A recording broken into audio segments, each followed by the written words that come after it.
So, the long-term and short-term debt cycle. Quick overview about this topic. What is it? It's a repetitive pattern of borrowing and spending and repayment that has a big impact on economic growth in a region, in a single economy, or the asset prices in that economy. Why?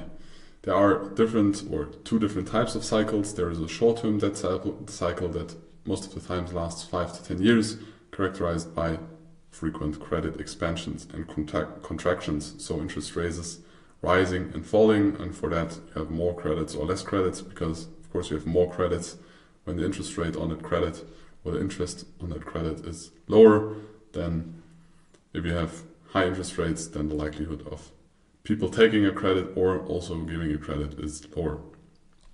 You also have long-term debt cycles that lasts or spans between 50 to 75 years, and they build up over multiple short-term cycles and also have an impact on the economy, but kind of slower and are not that fast like the short-term debt cycles.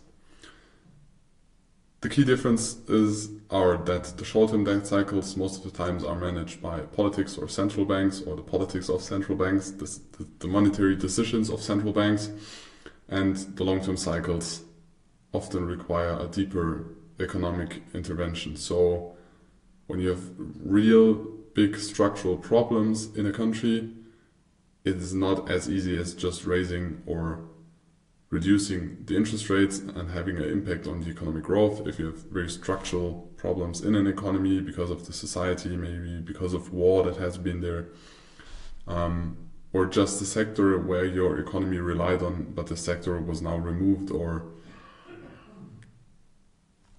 there's not as much need there, or another country took over the sector because it did better than you, or another economy, then you need to restructure more of this. So it's not that easy, but it's still possible. But most of the time there is then a change in government or a kind of revolution in the society, or a big structural change. So the short-term debt cycle, as I said, typically 5 to 10 years, and there are different cycles or phases. So you have an expansion where low interest rates leads to increased borrowing. As I already said, when the interest rates are low, banks are more likely to create credits, and consumers or companies or businessmen are more likely to take loans and take credits because the risk or the cost of taking a credit is way lower. So it's boosting spending, it's boosting transactions, it's boosting investments, and most of the times it is also boosting asset prices. Doesn't matter which assets, most of the assets in this case are rising, except government bonds or bonds in general. You can also have a contraction. So in a contraction, you have rising interest rates that slow down the borrowing and reduce the spending, and most of the time lowering the asset prices, because interest rates are higher, people are more likely to save, there is a more cautious behavior of businessmen, of consumers in that economy, so everything is kind of slowing down. The impact on the market is that you have phases where there is more boom, there is more economic growth, and you can anticipate them through buying stocks, or through buying real estate, for example, or through buying commodities. There are a lot of ways to participate in this. And on the other way, as you can also participate on this with the short side, or on the short side when there's a contraction and the interest rates are rising and the economical growth is rising or even slowing down or reducing, but this is kind of rare. So usually the business adapts to the central bank or interest rates of the central banks, because that has an impact on the likelihood of credits getting created. So either there's more money in the economy and there's a bigger likelihood of businessmen or customers taking risks and spending, or the other way around, where they are more defensive. So this is the short-term debt cycle. We have seen a lot of impact on this with central bank decisions in the past 2 to 3 years. With the beginning of COVID, before that we had a very long time where the interest rates have been kind of low. So there is also not just the short term, there's also the long term debt cycle, which is typically 50 to 75 years. And it also has different phases. There's a build-up phase where repeated short-term borrowing phases, so you have like the short-term cycles, but generally they go up and down because you have faster growth and a little bit slower growth. Maybe at some point you have a kind of not growth, your economy is shrinking, but you have like the small cycles, but in generally or in average they are going up, and this kind of builds the big cycle. So multiple of the small cycles have an impact or create the big cycles.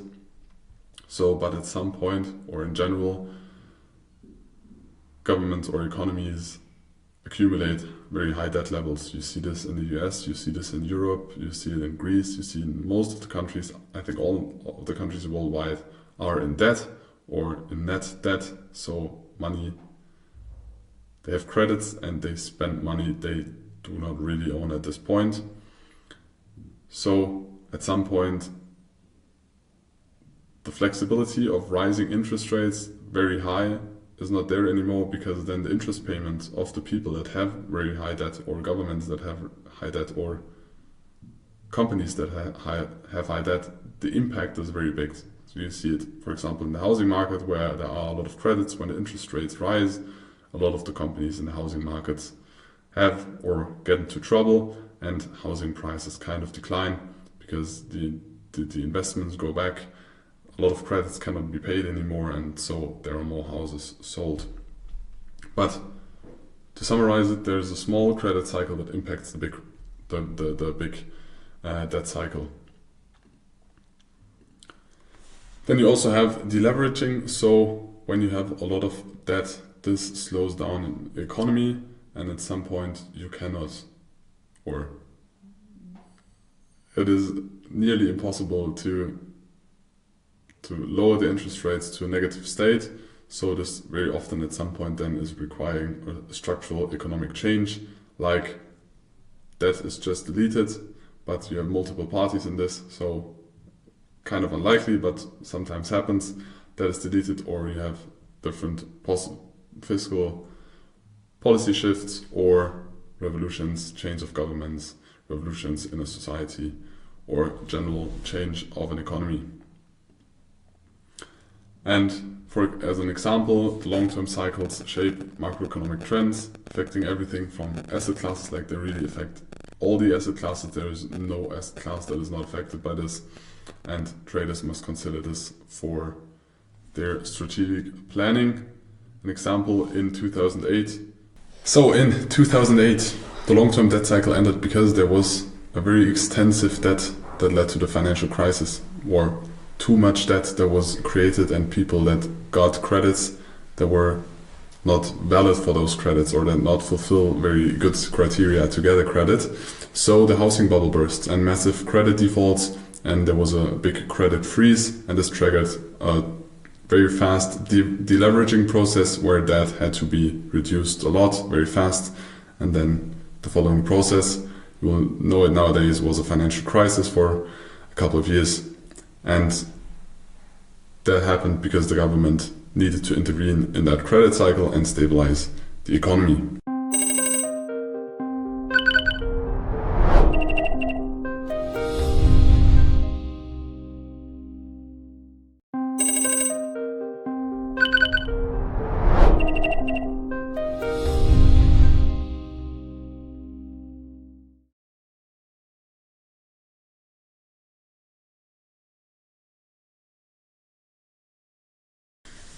So we continue with beginner series 304, the role of central banks. Very essential part in trading, very essential part in economics in general.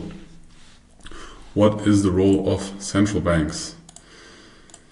First, they have some primary functions that are the monetary policy. So they decide about the interest rate, how high it is, what is the interest you get in general, and this is the basis for either the interest you or banks get on money that is in your account, or kind of the base how much you need to pay to get a loan. But the loan often is even higher because there are some parties or companies or banks in between the central bank and you as an individual. The same is for interest. Most of the time the interest you get is lower. They try to have an influence on the economy that it is growing stable, because otherwise there is the likelihood of an economy acting like a meme coin, so it goes boom and bust, and the central bank tries to impact that so it's less volatile. So it tries to control the inflation, because most economists worldwide think that an inflation of around about 2% is healthy for an economy, so they try to control the inflation. How high is the inflation?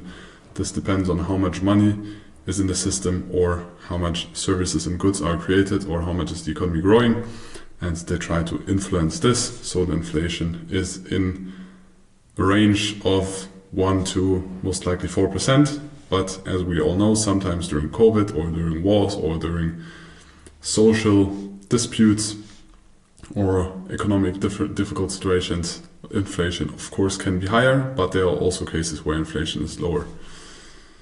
So they try to protect the purchasing power of the fiat or the stability of the currency, sometimes good and sometimes maybe shit, depending on the country you live in and depending on the people that decide about this.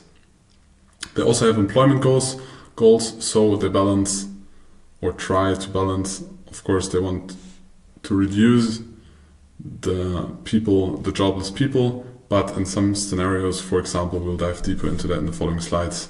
When you have inflation and you want to tackle this inflation and want inflation to be reduced, you need some kind of rise in employment. I will explain you later why, but they also try to implement or handle the employment rate in economies. Key tools for that are just the interest rate, so you see how high is the interest rate of different central banks. So this has an influence on borrowing, spending and investment. They are buying or selling government bonds, so central banks can decide to buy government bonds. When they buy government bonds, a government has more money to spend for infrastructure or in general to stimulate the economy. So this can have positive or a negative impact, for example, if they sell government bonds. So they control the liquidity or how much liquidity there is in an economy. And they regulate how much banks need to have as a backup. So also this all has an impact on how much money is in the market, which is a very important key figure to know and to analyze or implement into your analysis. The key influences on market cycles are lowering interest rates can cause market rallies, because if there's more liquidity, there is more likelihood that people try or companies have riskier behavior, so they are interested in risking more, or the economy is growing, they hire more employees, they pre-produce stuff that are maybe gonna sell at a later point. So if there's more liquidity, most of the market's ready, so stocks go up. Stocks only go up? No, of course not. But when the liquidity is very low and there is a lot of capital flowing into the economy long term, asset prices will rise, also because a lot of time there's going to be inflation following as well. Rate hikes can cool down overheated markets, so if an economy is growing too strong or asset prices are rising too fast, they can raise the interest rates so they can reduce the liquidity. They can also sell government bonds, but in general, when they rise or interest rates are rising, the likelihood of credits or people taking or companies taking credits is lower, so there's less liquidity, less transactions and less activity in the economy in general, so most likely less growth.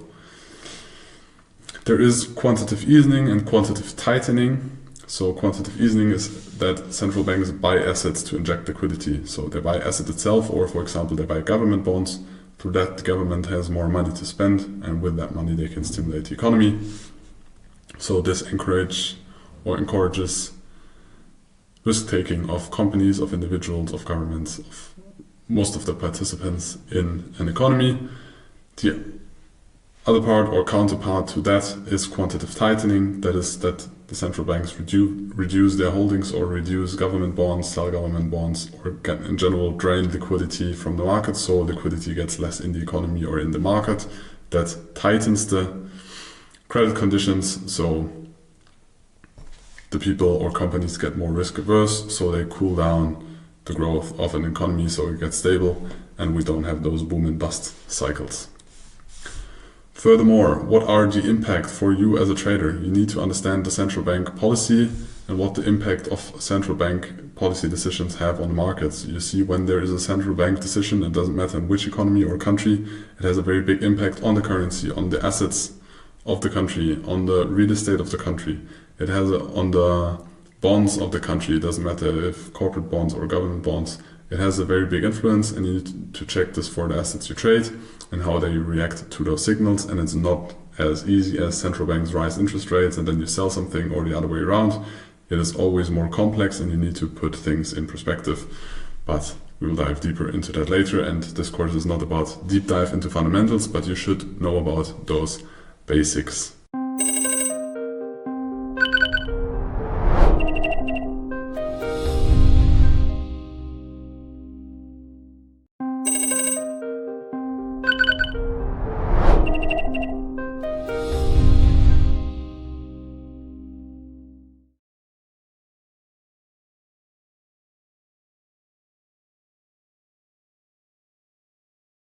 Let us continue with economic growth data, beginner series 305.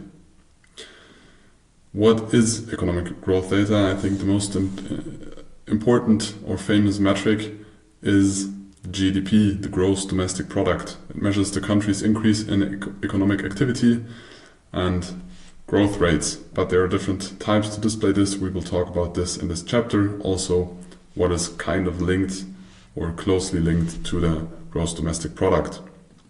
What are the key indicators to calculate this or to get a clue about it?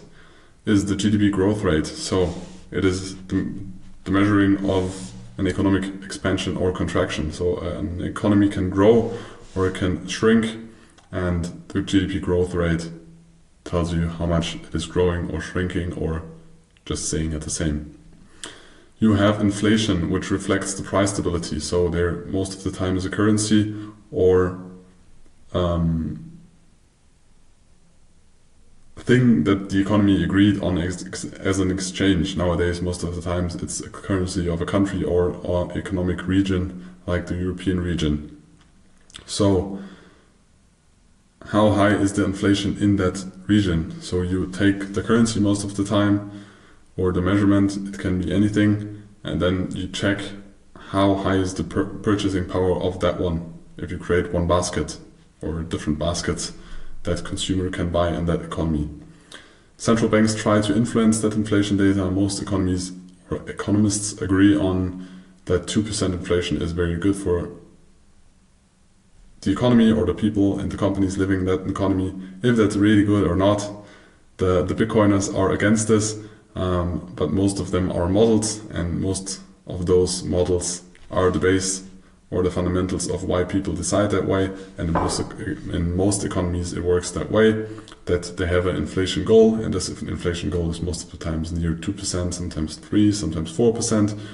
But the central bank tries to influence that through their decisions about the interest rates or general liquidity injecting, quantitative easing or quantitative tightening.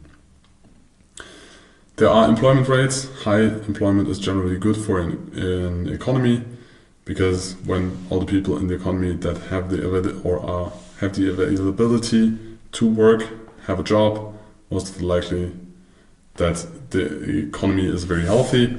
So low employment rates most of the time correlate with a strong economy. Strong economies have appreciating assets and a strong currency, because most of the time society is stable, politics is stable, financial or fiscal policy is stable as well. So investors from other countries, neighbor countries, or even in that country are willing to buy the assets in that country or the currency of that country itself. There is business sentiment, which measures the optimism or pessimism of businesses. So this is also in influencing investments. So how people plan, or people or companies plan ahead. So when they want to expand, they need to hire people before they expand, because otherwise they will have a work overload. Or if they want to create a new product and do some innovation, they also need to hire and spend and have a more riskier behavior of planning than not. So there's the business sentiment, which also has a big influence of the gross domestic product. And we have the consumer spending, which is the consumer in the economy itself. So most of the time the consumer is working, so it's part of the employment rate, but he earns money and he needs money or spends money to live. So it's also important to analyze or get information about how is the consumer thinking about its own economy, about the own politics, about his own financial situation, and is he willing to spend the money, or is he feeling unsafe and trying to save this money? Because if the economy wants to grow and everybody's just saving and not consuming, it's unlikely that the economy is going to grow. And we have the industrial production. This indicates the output, how much things are produced.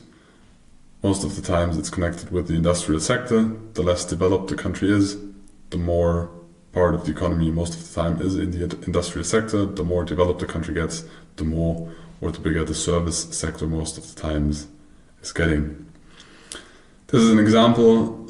It is an indicator, a combined indicator of the conference board. There are several of those outside, but you can see always it is about graphs. Most of the time the gray background is when a recession happened. So in the early or in 2001, then of course financial crisis 2008, and we had a small recession in the beginning of COVID. But I think there also was an adaptation in the definition of what a recession really is. We'll dive into that, I think, on the next slide. But there are different indicators. You need to see what's working for you, all because it depends on where you live, what assets you trade, what time you trade, what time frame you trade, and most important, what assets do you decide to trade in the long term. But all of those things have an impact on your asset, and you should know about them. You don't need to study them, you don't need to understand them 100%, but you need to know that they are there, and you need to think about if it has a big influence on your trading decisions or the assets you trade. Let us continue with the next. What's the relevance for you as a trader? Economic growth data influences market sentiment. Always. It influences how companies behave, how consumers behave, how are the politics, and how much liquidity there is in the market. So growth data often leads to bullish markets, so bullish stocks or indices or stocks or assets in general, also real estate in that country, while weak data indicates downturns, which is more risk aversion for investors and should be also more risk aversion for you as a trader. GDP and other growth data impacts central banks. They don't gamble every morning, say, oh, now we raise interest rates and now we reduce them or lower them. They also look at the data, and based on that data, they make their decisions. So important to know, because market liquidity is a very important thing if you go into swing trading or long-term trading. In general, the liquidity is also for day trading relevant, because when you look at markets like the FDAX, you see different phases of liquidity. How liquid are those markets? And you want liquid markets because that means less cost for you, the market's more efficient. You can trade more size without being recognized as a market player. So you need to know it, you need to understand it. That's why we implement it here in the Basics Beginner Series. There is an example of expectations of the IMF, International Monetary Fund, about growth of different economic regions in the world. You see past growth and future growth, so kind of positive or very positive. And you should analyze this and maybe search for, when you trade currencies, for a strong economy versus a weak economy, and try to make analysis out of this. Or search for stock trading long term, maybe just on the long side, if there are strong fundamentals in an economy or in your economy where you want to trade the stocks. So you need to know about this. Let us dive a little bit deeper into the gross domestic product. Let's just shorten it to GDP. So it measures the overall economic output of a country, measured most of the time in their own currency. It represents the total value of goods and services, so physical goods but also non-physical goods, produced in a country in a single year. And there is the so-called GDP per capita, because there are different numbers or different amounts of people living in a country or economic region, and therefore you need to adapt it, because the interesting information is how much value is created by one individual in that economy and not how much is that economy creating in general. Of course, a country like China with more than 1 billion people in the country most likely will produce or create more value measured than Germany, where only 80 to 90 million people are living, because they just have more people. It has to be that way, but most of the time it is that way. So there is an example of, I think it was the US, but it doesn't matter. You can see those numbers on several websites. For example, I think this one's from Trading Economics, I took it. For all different economies, in the long run, it's most of the time an exponential curve, because you have inflation and then you have interest on interest, and that's way the gross domestic product most of the time, or GDP in general, looks like. This now is the GDP in total, not per capita. This would be a crazy number for GDP per capita, but you can divide it through the people living in the US or working people in the US, and then you have your numbers. Furthermore, there is the GDP growth rate, because a chart like this one is very difficult to implement in your trading, because there's not a lot of data you can get out of this chart. It's better to visualize and put in perspective if you take the GDP growth rate in percentage. So the GDP, or this one shows you how much an economy is growing on a yearly basis. It's calculated all 3 months, so 4 times a year, every quarter the numbers published, and 2 negative quarterly readings or publications of the GDP are the definition of a technical recession. So if there's a contraction in the economy, negative GDP, for 2 quarters in a row, then you have a technical recession. This is how the data looks like, and the central banks want to impact this GDP growth or the economic cycles, because they don't want spikes like this to the upside and to the downside, because this is less sustaining. They want a more constant growth. You will always have volatility, but the central banks try to reduce that volatility, that you don't have boom and bust cycles like in meme coins. You should more have a constant growth, and that's the goal of the central bank or the politics. Of course, COVID was a special situation, so you see in the beginning you had lockdowns, people needed to adapt. People have not been working, a lot of logistics have been blocked, but after that there was very strong growth, because a lot of things that were not able to do here, or problems that were popping up because of the COVID situation, have been solved here. But still the people needed to live, companies needed to produce, things needed to be transported around the globe. But the central bank is trying to minimize this boom and bust cycle, so it's more stable. But one of the best numbers is the real GDP growth. It's the most reliable GDP data, because it is adjusted for inflation. You can grow when you have inflation every year, so just the value or purchasing power of the things you measure your economy in is declining. Then you have growth without, or you think you have growth without really having growth. So you adapt it for the inflation, and then you get a chart like this. Again, recessions are highlighted in gray. You should do this for every country, because when you have 2% inflation, your economy needs to grow more than 2%, otherwise your economy stayed the same size.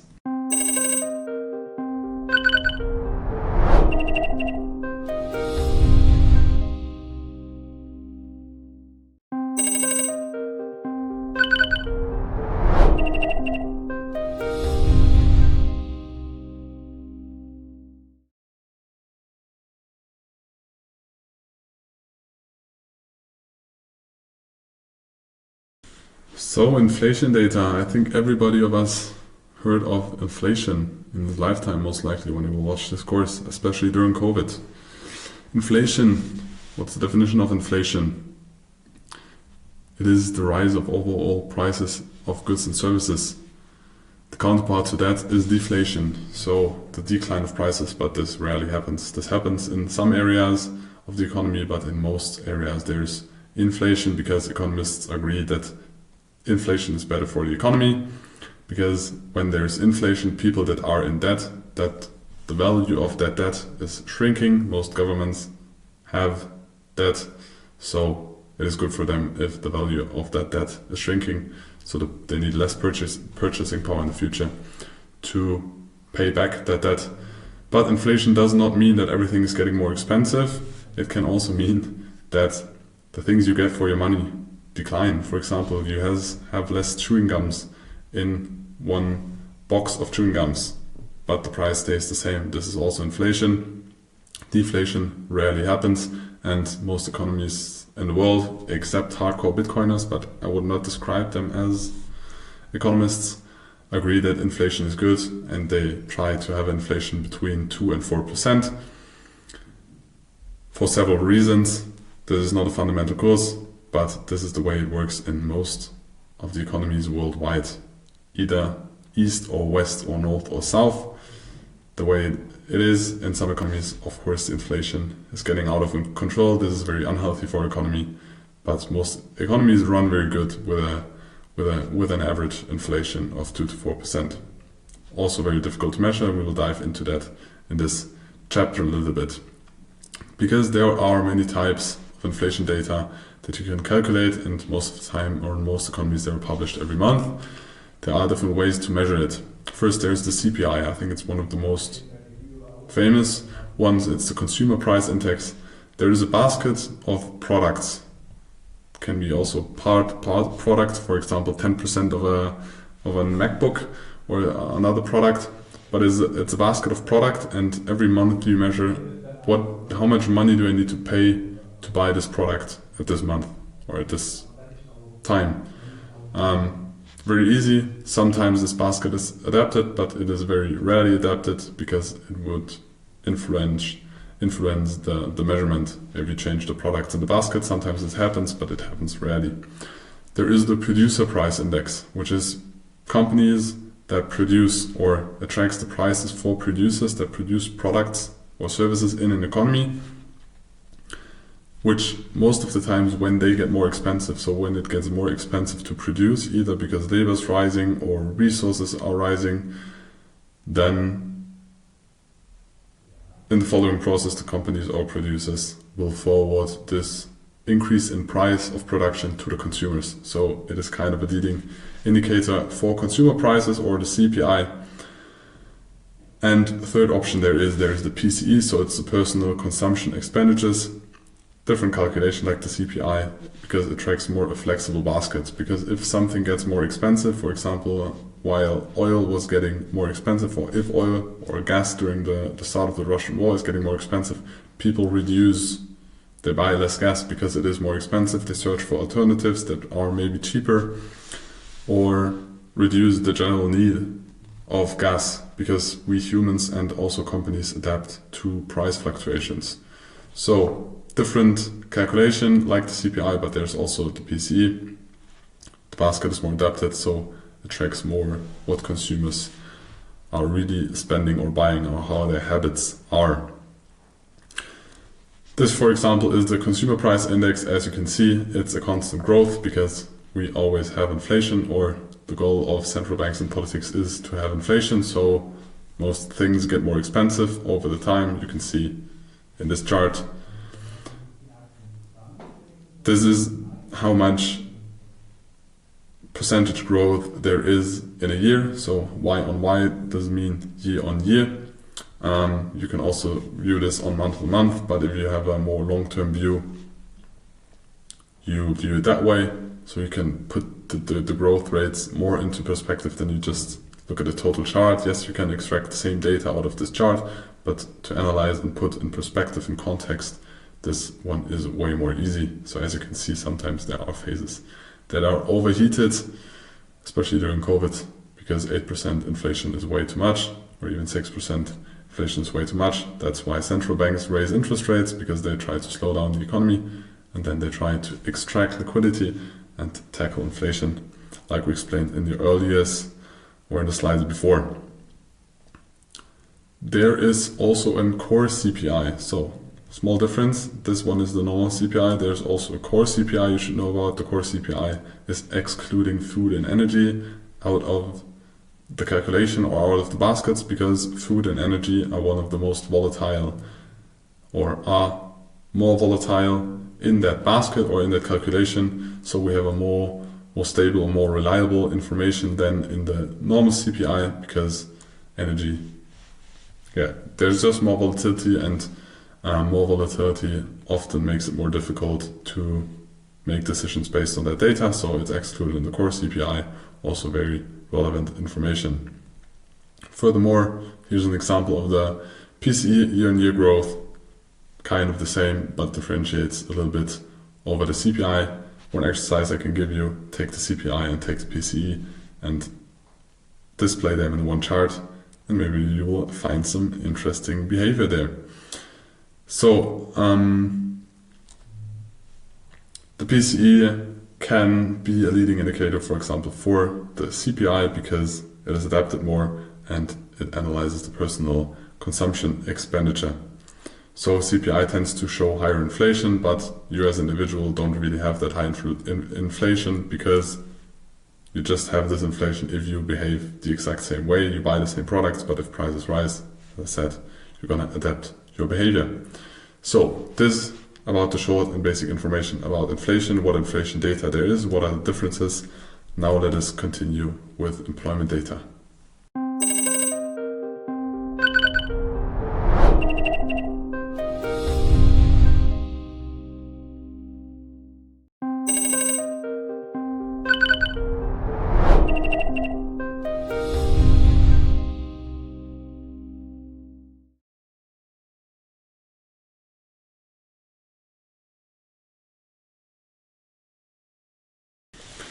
So employment data.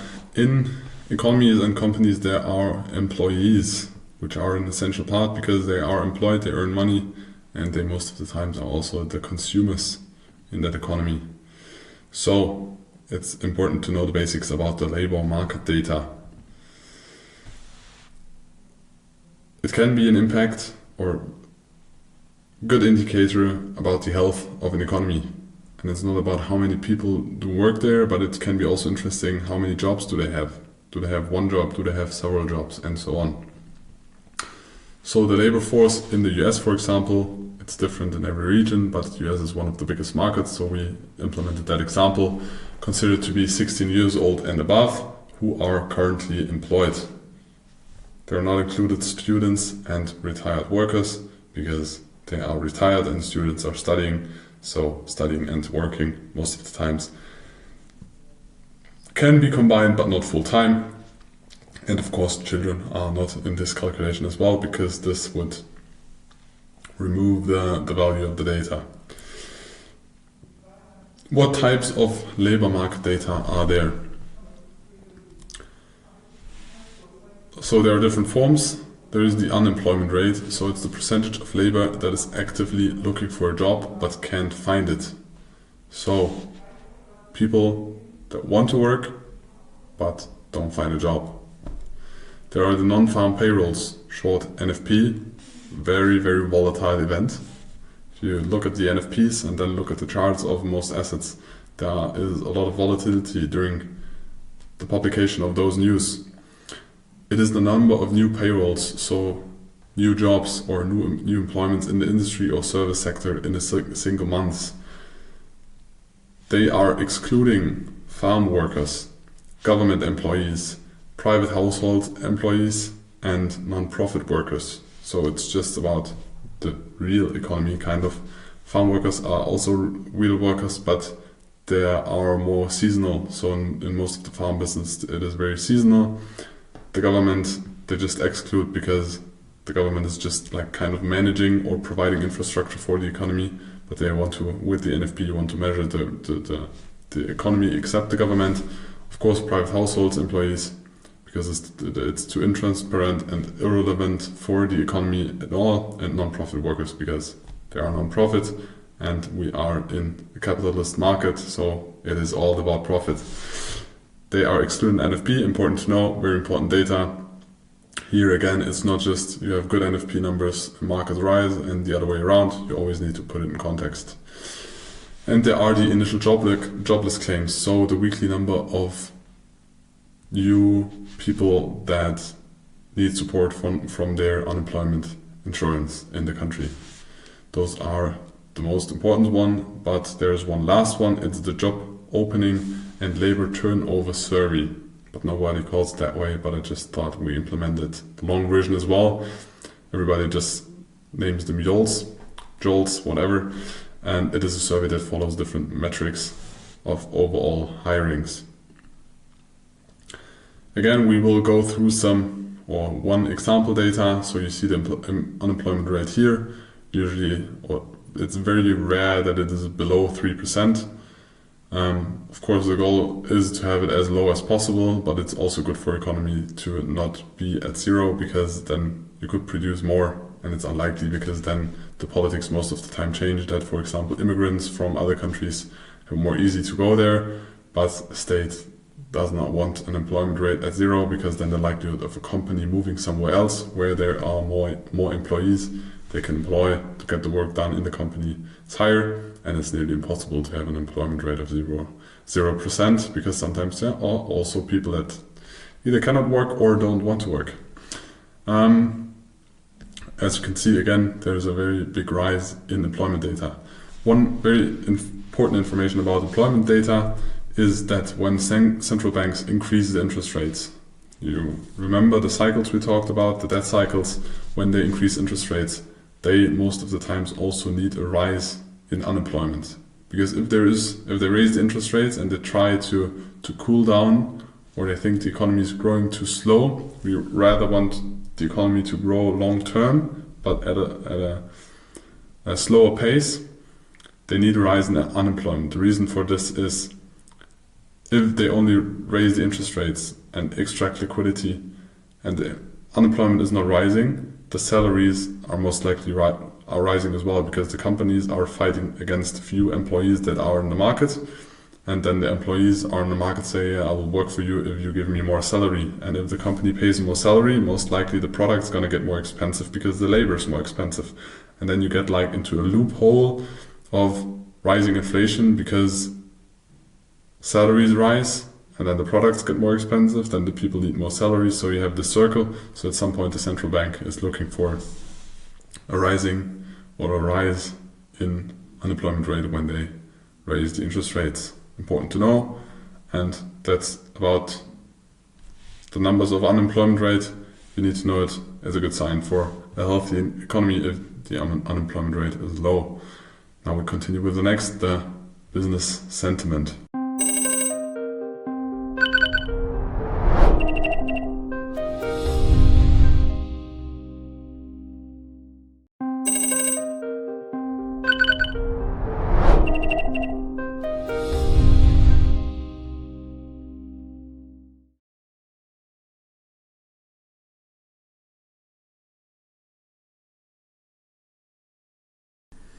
So there are not only employees, governments and central banks and inflation, there's also, of course, businesses in an economy. And they have a sentiment because they feel good about the economy in the future or they feel bad about it. So what is the business sentiment? It measures the confidence and expectations. That is very important because it is about the future, very often businesses, of companies regarding their financial performance and the economy they are part of. They influence the investment process in general, they influence the employment rate because either they hire more people or they fire people, and they make production decisions based on that, or based on their sentiment, based on their calculations, based on their analysis. So they are directly impacting the economic growth and the market dynamics, and they impact the data central banks decide on their central bank policy. So they decide about the liquidity, and all those things are interconnected and they are all part of the economy. So it is important to know what their opinion is about the economy. What are the key indices? So you have common indicators like the purchasing manager index and the business confidence index. So this measures, it's just like a survey of managers in companies, and most of the times it is above or below 50. Above 50 is like economic growth, and below 50 most of the time is a contraction, economic contraction, so more of a negative sentiment. But how is the business sentiment measured? There are surveys, and the PMI or Purchasing Manager Index is one of the most important. So it's about the managers that decide about purchasing in a company. It's monthly published, and As I said, above 50 is expansion and below 50 is a contraction. Companies also plan for the future, so it also reflects the outlook of a business. It's not about what are you doing right now or what have you done in the past quarter. It's also about what are you planning to do in the upcoming quarters for the future performance. This is also important to know. The components are what is the current condition, what is the current financial outlook, what is the current production they have, either in services or in physical production, and what are your future projections for the next 6 to 12 months. I think 2 years ago I was diving really deep into that rabbit hole. I don't remember all the details anymore because I don't need to. If you want to understand all the details, maybe in the future or next year we're gonna make a product about this. But for this and for you as a trader and trying to learn our strategy, you just need to know the basics about this. You don't need to understand this completely. So complex calculations, you need to know above 50 expansion, below 50 decline. You need to know what the Purchasing Manager Index is, that it is based on a survey done with managers in companies. What is the impact on markets? So you have a positive sentiment that leads, of course, to more investments. People or companies hire people, they invest in the economy, they invest in infrastructure, they try to expand or innovate, so they boost markets. Negative sentiments can slow down companies and cut spending of companies. So an employment rate that is falling, or unemployment rate that is rising, and generally more slow growth of an economy in general. It also has an impact on interest rates and inflation, because when there's a very, very strong sentiment, the central bank most likely is trying to reduce and reduce the power or the positive sentiment. So this can lead to inflationary pressures, because if all the businesses very fast get into like a euphoria and try to invest and produce, and everybody wants the same resources, they want employers, they want to buy assets, they need to buy precious metals, they need to buy assets, then the prices of those assets going to rise, and most of the time the inflation is going to rise as well, because you have a lot of interest for rare products. So central banks then tend to raise interest rates to slow down this positive or this euphoria. So you have strong sentiment most of the time is following economic expansion, and then there's possible inflation. So central banks most of the time raise interest rates to reduce the liquidity to slow down this economic growth. The business sentiment particularly affects sectors like manufacturing, technology or financial. They are in different areas and play a major role. You should need to know them depending on the assets you trade. When you trade currencies, you need to know the PMIs of the different countries, for example, or you should compare them when you trade stocks. It's also interesting to look maybe at the financial part of the PMI when you trade banks or analyze banks or want to buy a bank stock. So there are different ways to display this. You should know about it. That's it. For your trading strategy, rising sentiment can follow in potential growth, and in that growth phases, it's important to know that there are cyclical, I don't know the exact pronunciation, like consumer goods. So you have companies that produce consumer goods, and in growth, so when the sentiment is very positive, the likelihood of those companies growing, expanding, making more revenue is higher. So people and companies and also investors tend to invest in more cyclical sectors, so that have more seasons in it and are not for the base, for the essential part of life. And when the market sentiment is more negative, first it can be an early indicator, because part of the survey or the PMI in general is what the managers think about the future or the businesses in the future. So it's not a lagging indicator, it's not only about the past, it's also about the futures. So you can try to spot a boom early with numbers of the PMI. An historical example is that the PMI dropped during 2008, so companies got very pessimistic, and then afterwards there was the financial crisis. while there was a rising PMI when you saw the very strong recovery of the markets and economies during COVID. We had a very harsh drop down in 2020. You can see it in this graph, for example, in the United Kingdom, we had a very drop down, very pessimistic view, but then it completely reversed and got very positive. So you saw a very booming, as we all know nowadays. This was a kind of early indicator of rising markets and very strong or fast recovering markets and economies. What are the most important index? It's the ESM Purchasing Manager Index. So it shows the overall business sentiment based on surveys made to purchasing managers. Again, below 50, pessimistic forecast, above 50, positive forecast. There are different ones. There is the PMI for manufacturing, so companies that produce. There's a service PMI, so companies that are in the service business. And there's the hospital PMI, but I never really worked with that one, but it is there. That is about the health of an economy, or not about an economy, about the health of people in an economy. So let us continue with consumer sentiment.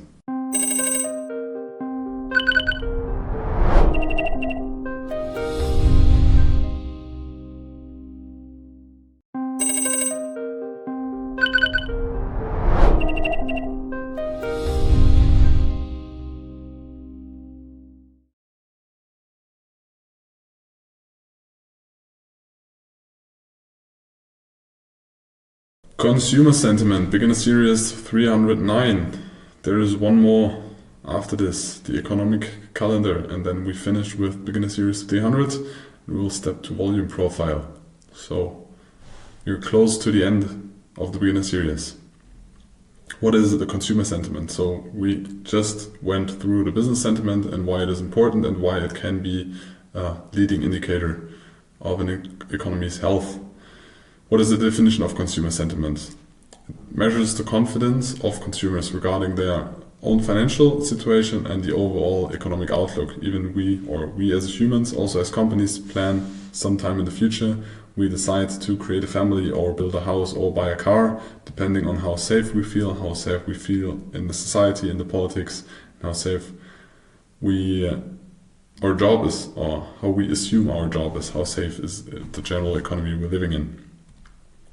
Why it matters: the consumer confidence impacts the spending habits, which drives economy growth, because if consumers don't spend, there are less people in the economy that consume, and for growth you need companies producing stuff but also selling stuff, because only producing does not create value. Maybe then you create products and services, but somebody needs to buy them. When sentiment is high, consumers are very likely to spend, so there's a lot of demand for the products or services companies offer. While sentiment is low, people are tending to save more money than spending. The key metrics are things like the Consumer Confidence Index, CCI, or the Michigan Consumer Index. Those are the most famous one, and the correlation is kind of high. It's just a basic example we implemented here because we want to tell you it is not important where you get the data from. Of course, the source should be reliable, but there are tons of out there, and there's not the one special service you should use. Just use any and display the data. As I already told you in the previous section, you can take different data and lay them above, or take the data and lay them above the asset and try to look for correlations or early indications. How is the consumer sentiment measured? Surveys and indices.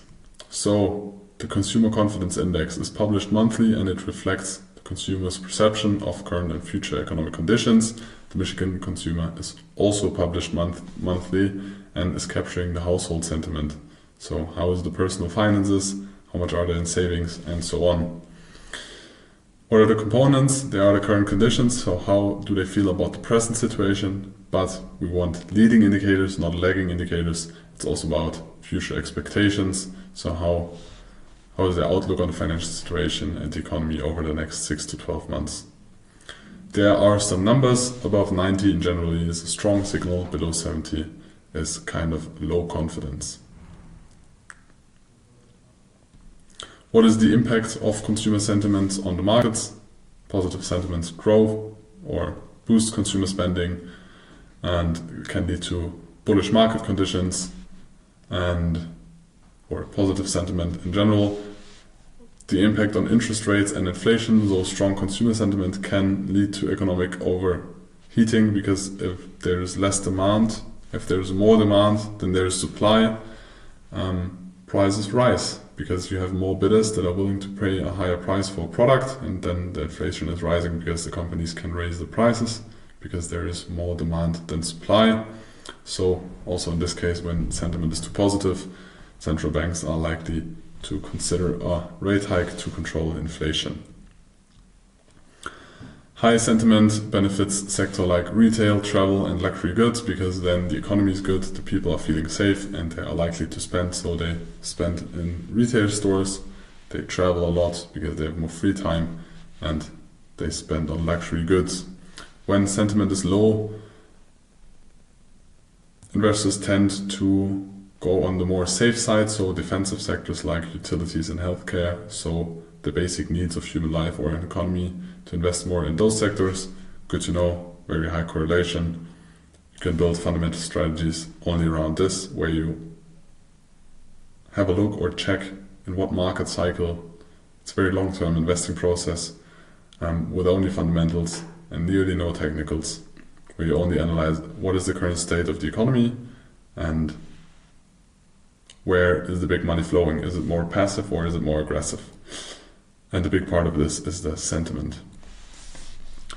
So here you can see the concerns, or an example of the data. University of Michigan.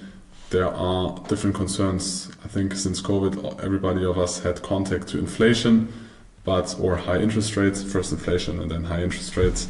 And people had biggest concern regarding homes. Second one was cars, and then the third one was durables. So with homes, because most people have credits, when interest rates rise, the payment for your credit is bigger, depending on the credit you have, but in a lot of times it is this case. Maybe, or very likely, this is the reason why there was such a big scare in the people, or negative sentiment regarding inflation and rising interest rates. So now you understood the basics about the consumer sentiment, and we will finish Beginner Series 300 with the economic calendar, which will be in your daily routine, most likely.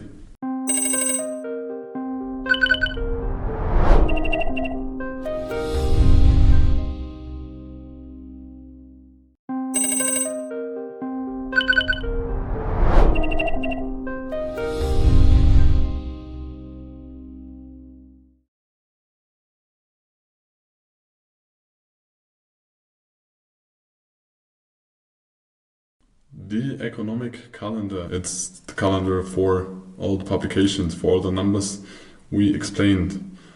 They are shown or gathered in one place. The definition is: an economic calendar lists up key upcoming events, but also historic events, data, releases and announcements that can impact the financial markets or an economy. The importance for traders is that the release of those data often results in market volatility.